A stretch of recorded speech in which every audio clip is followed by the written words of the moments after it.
Welcome to the finale of Blaster Master 03. We're finally going to get to the bottom of all these tears in space.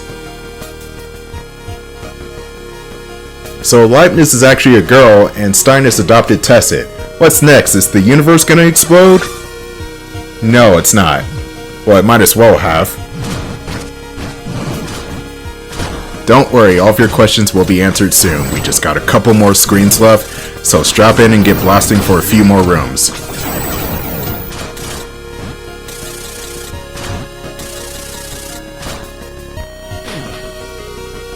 Well, crap, I don't even have the multi-leg ability anymore. How am I supposed to maneuver around this shit? Oh, platforms disappear. Okay then. I honestly forgot that happens. The next screen is a dark room which you could just barely see in. However, you could use the Thunderbreaker in order to light it up briefly. Gotta love dark rooms in video games. I know I do. And this is just me picking up energy that I don't need. And the next room is... Wow, that's jarring. Okay then, just a whole bunch of distortions that you don't have to worry about. But here we are, the final boss. I wonder if it's some sort of giant mutant or a gigantic space flea or something, or Lavos. Jason! I knew you would be here. In super-dimensional space. Honestly, I wish you had never come here. Kane Gardner, commander of Planet Sophia. Oh shit! I had no desire for our reunion to be like this either, Jason Frutnik.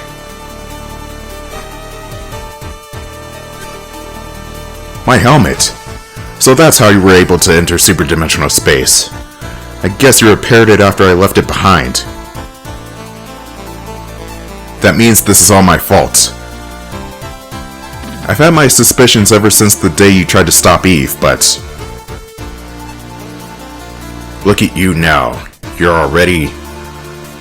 I warned you not to abuse it. The VRV system didn't do this. The system Eve built had no faults. The problem was the Excel charger that I needed to survive in superdimensional space. So yeah, Jason's pretty much a god now. As I got more used to being there, I ended up the same as Eve. Now I too can no longer live in normal space. But, I had to give up my existence as a human if I wanted to be with Eve. I made up my mind. I will protect them. Them? What do you mean? Where is Eve? Is that a mutant cocoon? The Cradle of Calamity? What are you two planning? Eve lost her physical body and became a super-dimensional life form. This is the vessel she left behind. To Eve and I, this is our Cradle of Hope. It won't be much longer now. I can't let you destroy it. If Eve lost her physical body, then how can she... Oh, we'll get to that in a couple minutes. Eve resolved to live here in super-dimensional space as both a super-dimensional life form and the new mutant queen. And you resolved to throw away your humanity to be together with her. You both chose this life. It's not my place to reproach you. However, a dimensional rupture has opened up once again. And thus, once again, you've interfered in normal space. The mutants are under Eve's control. They won't escape through the rupture. Besides, without the VRV system, no one can even cross over dimensions.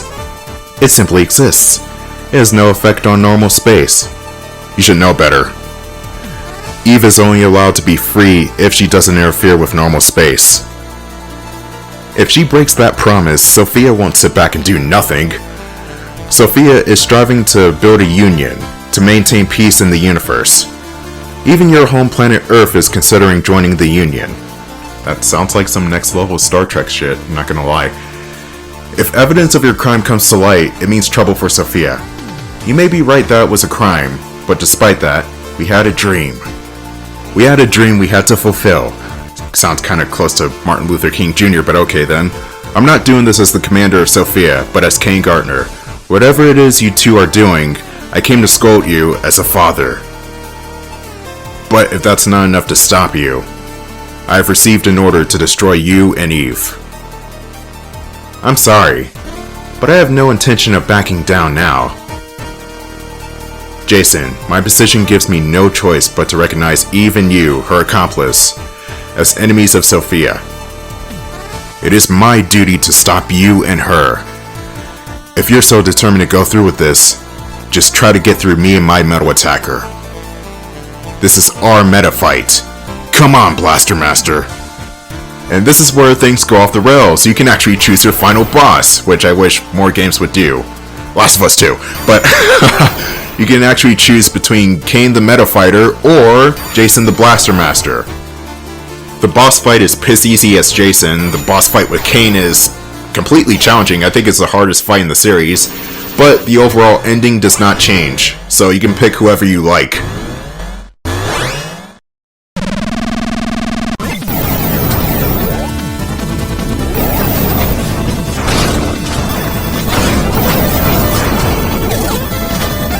This is a badass tune, by the way. I chose the boss fight as Kane to go against Jason because, I don't know, I hate myself, I guess. Jason is no pushover, he is extremely tough. Not only does Jason have all of his weapons with him, the rain clusters, the anti-SF ammo, the freaking phantom saw, which he can actually weaponize, why can't I do that? But Jason has all of his, Jason has the best weapon of them all, Eve. And she activates when you get him down to about half health. And Eve looks badass whenever she pops up, even though it's Jason fighting, but still. It's like they're both fighting. Oh god, I'm on my last hit. And I'm probably going to die. I'm dead. Fuck! Good thing there's a checkpoint right outside the boss. Take 2.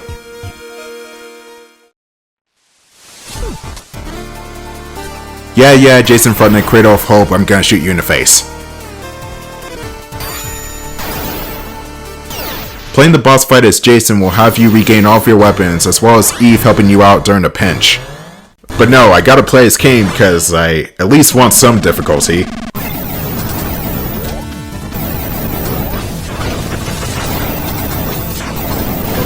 The best strategy I can give for fighting Jason is, whenever he stays still, which is not too often, unload everything into him. The good thing about Kane's tank is that he can hover for a real long time, and his hover meter refills quickly. Kane also has an ammo count for his weapons, they're not tied to the SP bar in any way. You gotta keep away from Jason too, he hurts a lot. Anywhere from 2 hit points to 6 hit points of damage. There's no real weakness for Jason that I know of, just like every other metal attacker for some reason. You just keep shooting him. Though the homing and 3-way missiles will help out with Jason's agility, he is fast.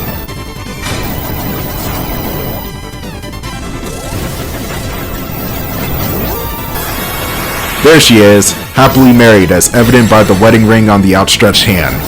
Now Jason is going to try something really tricky here. Jason is going to do the final Excel burst, which is thankfully not a screen nuke, but it comes damn close. So you have to fly away from it, and then he's going to come and do it in the middle, in which case you have to climb up the walls. Take note that Jason is healing, and he's got a shield up. You have to burst that bubble in order to do massive damage. Take the opportunity while you can, because Jason's tank is in shutdown mode. Remember, he's got the Gaia system, so he has to jump up from a high place in order to regain SP.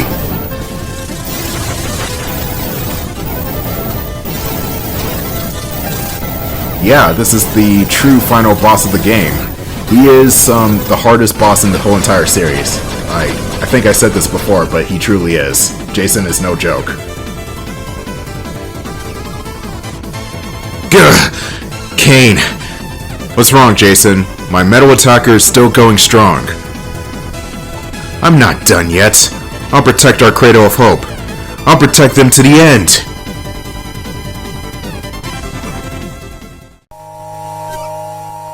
What? Am I too late? Not at all. In fact, you're right on time. Eve!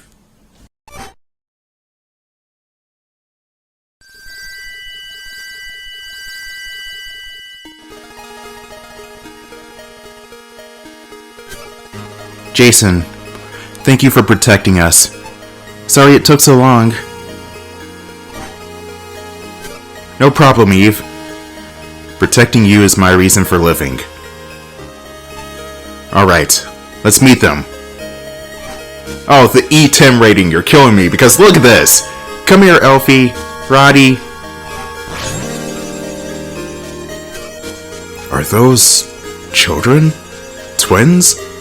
What's going on here, you two? These two are our children. Human children. You and Eve had... Are you serious? Yep, they fucked. These are our children. Our purely human children. This cocoon served as a vessel so we can give birth to human children, and somewhere Kane is having a crisis. This was our way of making sure Eve could leave behind a physical remnant. That giant cocoon was created solely to give birth to your children. Eve would pass down her mutant queen and superdimensional traits to the children, so... we needed time to remove those factors in order to ensure the children would be born safely as humans. So to buy that time, we needed some help to slow you down, Kane. Gumbe, Kana, Stein, and Leibniz. Even the support droids helped us. Tay, Kimwe, and Tessit. I see, so that's what their role was. But why was all this necessary? Eve's evolution is progressing. She is already surpassing physical form, and becoming a being of pure thought. Soon she will assimilate with superdimensional space itself. We're already incapable of living in normal space with everyone, yet we still wanted to leave proof of our existence, no matter what. Was that the dream you had to fulfill? If you say what we did was wrong, I won't correct you on that. This is a burden we will always have to bear. How exactly do you plan on raising these children? If they truly are human, then you already know they can't live here. That's right. As humans, they can't live long in superdimensional space. We can't be together with them for very long. Now that I don't have a physical form, I can't even hold them in my arms. Okay, that line is depressing, Eve. That's why we needed to open a rupture on Earth. To send our children through. We want them to live there. As humans on the planet where I was born, and where Eve and I first met. It was for this selfish reason that we interfered in normal space. However, once we send them through, we will never intrude again. Hold on. Do you really intend to send these newborns to Earth all on their own? How irresponsible can you be? We knew we would be incapable of raising them. So, we had already given up on having children. However, Leibniz convinced us to go through with it. Wait, Leibniz? Leibniz is going to be the godmother?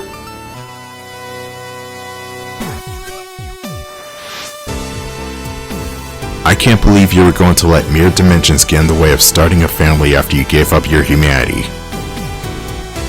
Seriously, just live your lives. If you can't take care of them, then let me handle it.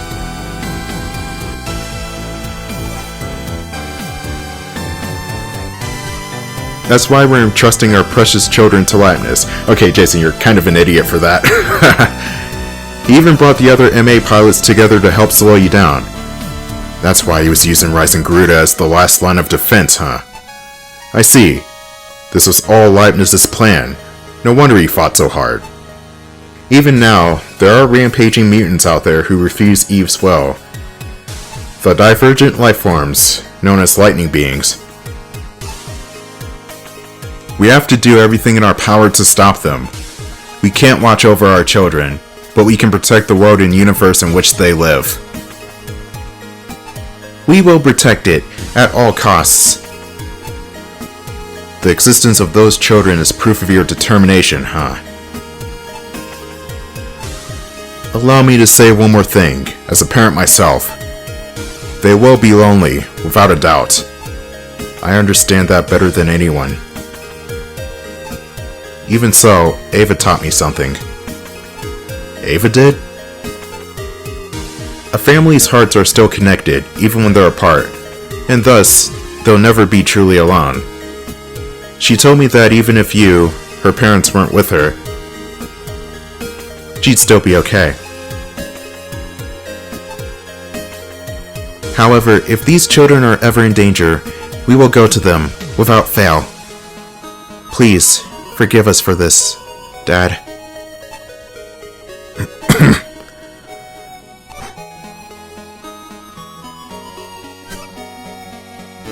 Regarding the interference in Earth's normal space carried out by Infam Queen and Blaster Master, it has been discovered that their intentions are to confront a new threat to galactic peace, and not to commit an act of aggression. To carry out the destruction order would mean losing a powerful ally and combating this emerging threat. I have concluded that they will not reverse the galactic peace that Sophia has been striving for. From here on out, we will conduct no acts of aggression against you. The SF will never bother you again. I'll make sure of it. Kane. Seriously, do you have any idea how hard it will be to smooth things over with the SF's top brass? Listen here, Jason. What you've done is not wrong. But I'm still not going to commend you for it. It may not be wrong, but it's still a huge responsibility. You say you'll still be connected, but it's not as simple as entrusting your children to someone else. I fought countless battles not just to protect my family, but to ensure that I can be together with them. Never give up on the dream of living together with your family.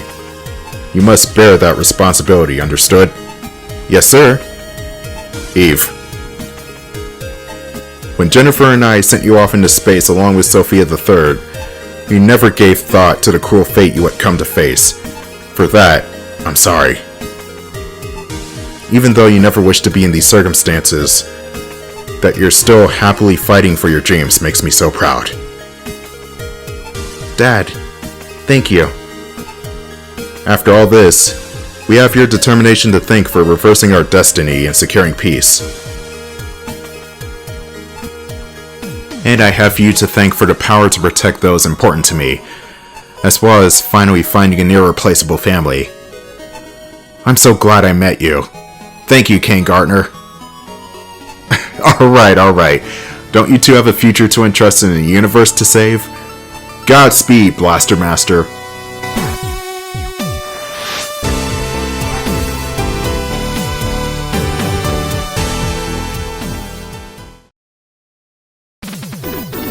And that was Blaster Master 03, and Kane is a grandpa now. What can I say? This is a really brilliant game. Actually, all three of these games are genius. If you're looking for a story-driven Metroidvania, then these are the titles for you. And they're pretty cheap on the eShop too, the eShop in the PlayStation Store. So if you're looking for something to spend the weekend on, you just buy these games for at least $25 to $30. It's not that much. Amazing characters and just overall a very optimistic story. One that has helped me realize that there is still good in this world despite it going through its darkest moments. And the boy meets girl plot, I don't really care for that stuff, but the writers of this game and this trilogy make me care. I legitimately wanted Jason to marry Eve by the end of this, and thank God they did, because I would have been pissed. Like this picture right there. They were made for each other. They are made for each other, okay? But anyway, going to 03 as a single game, where does it fall in the Blaster Master trilogy? Or just, like, the overall series? Well, I think it's the best playing Blaster Master game. I don't see any problems with this game in particular. It can be a bit too hard at points, but there are checkpoints, so you don't really have to worry about that. Music-wise, I think this game's soundtrack is a step above 01, but a step below 02. But that's not really saying much because the entire trilogy's soundtrack is just freaking amazing. But I will be perfectly honest, I still like 02 the best out of the trilogy. And that's not a knock at 01 or 03, it's just that 02 has the best... Oh, it's Kane! Kane's sprite. Why wasn't that in the game? But, oh god, what was I saying? Yeah, 03 can be either too easy or too hard if you collect all those little energy guard things, and 03, or 01 is just straight up too easy. 02, on the other hand, is just perfectly balanced. But with this ending, where does Blaster Master go from here? Well, Inti Creates mentioned that if this game sold well, they'll do more with this series in the future. But I don't know what that means. Does that mean a 0-4 or a spin-off with one of the Metal Attackers? Or a Leibniz focused game? Or maybe a game with the children, Elfie and Roddy, like blasting again. I don't know, the future is looking bright. I do want a new game to at least tie up the loose ends that this game left off with, like the Galactic Union that Kane mentioned, or Leibniz and Lucia's time together. We don't even see that at all. Or Leibniz with Elfie and Roddy. Oh god, that would be a really scary... Those kids are not gonna grow up well. Anyway, if new Blaster Master games come out, I'll probably take a look at those. I'm not sure though. Who knows, maybe I'll just play the NES game for once.